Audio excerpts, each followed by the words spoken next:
So I bought this rental property about a year ago and finally decided it was time to redo this kitchen. You can see from this photo that the cabinets are pretty nasty and old, so it was definitely time. I first started by removing the old dirty shiplap that was covering the walls. This house was built in the early 1930s, so I figured that the plaster underneath this shiplap was going to need to be recovered up anyway. Luckily, almost all the shiplap was able to be ripped off pretty easily and didn't take much plaster with it. I will say that it was super convenient that they used the shiplap as the backsplash, that way I didn't have to demo any tile. I knew I was going to be tiling this backsplash, so I took extra care while taking off the paneling to make sure I didn't damage the wall behind.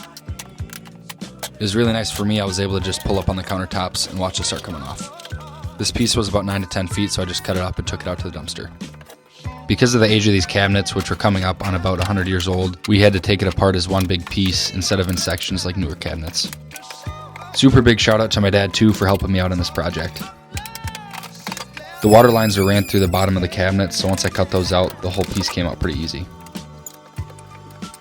Because this section was about 10 feet long, we had to demo it in the kitchen and then take it out to the dumpster.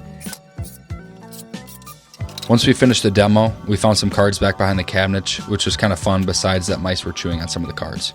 We wasted no time getting the base cabinet set in because there were tenants in this property and we wanted to get this renovation done as quickly as possible. Right here I'm just cutting access for the water lines, sweeping up a little bit and then reinstalling the cabinet. Right here we were bringing in the final base cabinet. You'll see I left about a 24-inch spacing in between the two. That's for the dishwasher that I added. And here we just had to make sure everything was super level and plumb before we started screwing the cabinets to the walls.